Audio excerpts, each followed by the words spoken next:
सारे अच्छे होकर अपनी तैयारी को बेहतरीन कर रहे हैं।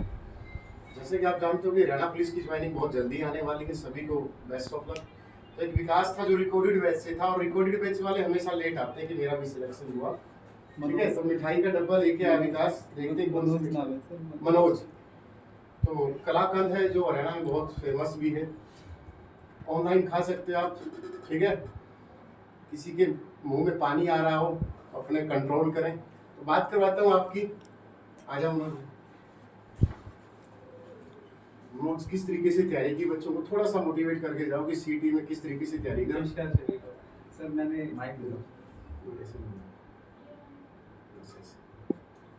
Hello everyone. सर मैंने स्टार्टिंग करी थी, तो फर्स्ट ऑफ ऑल मैंने थ्योरेटिकल, जब मैं थोड़ा ऊंचा बोलो मेरी तरह, आपके साथ इंटरेक्ट में नहीं था उस टाइम पे, तब मैंने अपनी थ्योरेटिकल बुक्स को पढ़ा।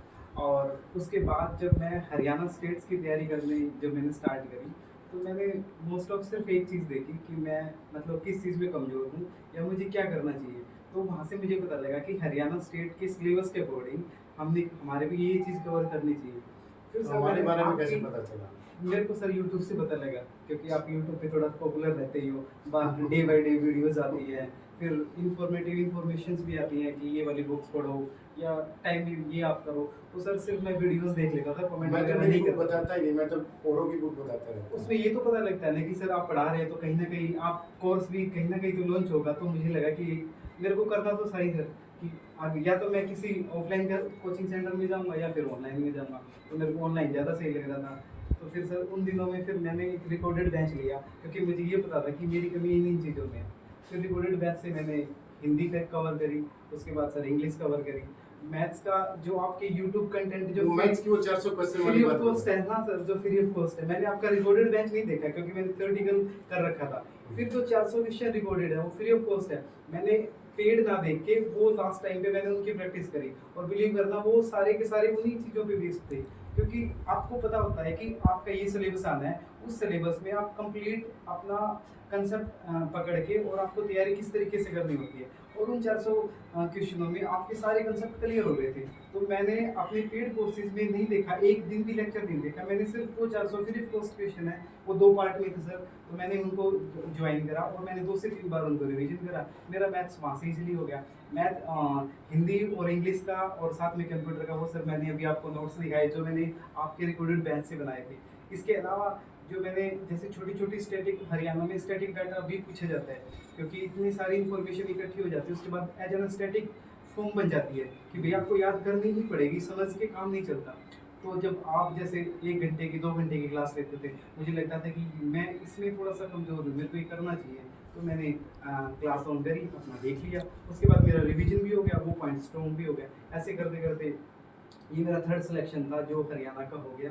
इससे पहले मेरा एसआई में फाइनल में नहीं हुआ। उससे पहले मेरा दिल्ली पुलिस सिलेक्शन, मतलब मैं सिलेक्टेड हूँ।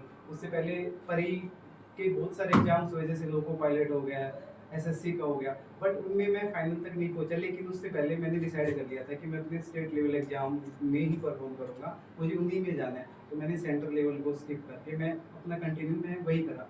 फिर मैंने एग्जाम फोकस तैयारी करी और इस तरीके से सिलेक्शन हो गई सर। अभी भी मैं कंटिन्यू प्रिपेयर ही कर रहा हूँ। और आज मैं सर से इंटरेक्ट होने इसलिए आया था कि मेरे को लगा कि मैं लास्ट टाइम जाते टाइम मैं सर को बता के जाऊँगा, बट पता नहीं क्यों पहले से ही थोड़ा सा ये था कि मैं सर से कोई डिस्कशन ले रहा था, इस बात पे पूछनी थी कि सर ये चीज़ है, तो उसके रिगार्डिंग मैं आज आया। तो डायरेक्टली सर ने सरप्राइज दे दिया कि चलो लाइव आएंगे और सीधा बोलने का चांस मिलेगा।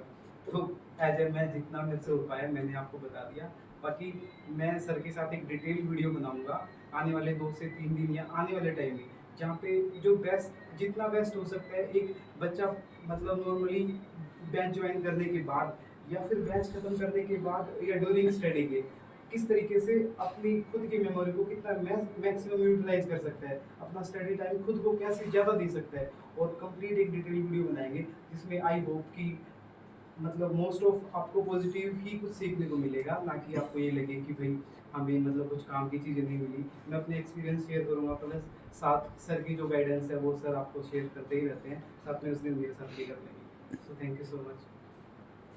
शर्मा रहे हैं तो चलो भाई, थैंक यू भाई मनोज। और सर मनोज के साथ सर नहीं है, मेरा तो छोटा भाई है। एक बहुत अच्छा इंटरव्यू आएगा 2-3 दिन में, एक बहुत अच्छी चीज़ लॉन्च करेंगे, आपके बीच में होगी। ऐसी चीज़ होगी जो हरियाणा में पहली बार किसी लड़के ने की है। और मैं आपको भी बोलूँगा कि ज़िंदगी में एंटरप्रेन्योर बनिए कि आप कुछ नए आइडिया लेके आइए। मनोज आज मेरे पास कुछ आइडिया लेके आया कि सर मैं ऐसा ज़िंदगी में कुछ करना चाहता हूँ, और मैंने बोला हाँ दी बेस्ट है। बोला सर मुझे सपोर्ट करोगे? मैं बोला तू मेरे पास पढ़ा भी नहीं होता तब भी मैं तुझे सपोर्ट करता, चाहे तू मेरा स्टूडेंट ना भी होता, चाहे तू किसी भी इंस्टीट्यूट का होता, तब भी मैं इस काम के लिए सपोर्ट करता। तो आप भी ज़िंदगी में कुछ कीजिए ताकि और लोग जो आपसे सीनियर खड़े हैं, और आपको कोई 10 में से 8 तो ऐसे मिले ही मिलेंगे जो आपको सपोर्ट करें। हो सकता है 2-3 नैरो माइंड भी हो, तो उनसे कोई फर्क नहीं पड़ता ज़िंदगी में आगे बढ़ने से। आप भी कुछ अच्छा कीजिए। तो 2-3 दिन के बाद मनोज के प्लेटफॉर्म पर एक बहुत अच्छी चीज़ आएगी, और आपको बताएंगे कि मनोज ने किस तरीके का स्टार्टअप शुरू किया है, ताकि हर बच्चा, मैं आपको भी बोलता हूँ कि साथ साथ अर्निंग के सोर्सेज बढ़ा लीजिए, कोचिंग शुरू कीजिए, ट्यूशन पढ़ाना शुरू कीजिए, कुछ और चीज़ें कीजिए 2-3 घंटे का निकालना, ताकि हम किसी पर बोझ ना बने, ताकि हमें पैसे लेते हुए शर्म ना आए अपने माँ बाप से कि 2-3 साल हो गए खर्चा निकलना बंद हो गया है। तो वो सारी चीज़ें डिस्कस करेंगे उस दिन कि किस तरीके के हम आगे काम भी कर सकते हैं। ठीक है, लवी सभी को बेस्ट ऑफ लक। और मिठाई तो भाई देखो हम ही खाएंगे, ठीक है ना, आप तो बस अपनी लाट टपकाती रही है, ठीक है ना। चलो बेस्ट ऑफ लक।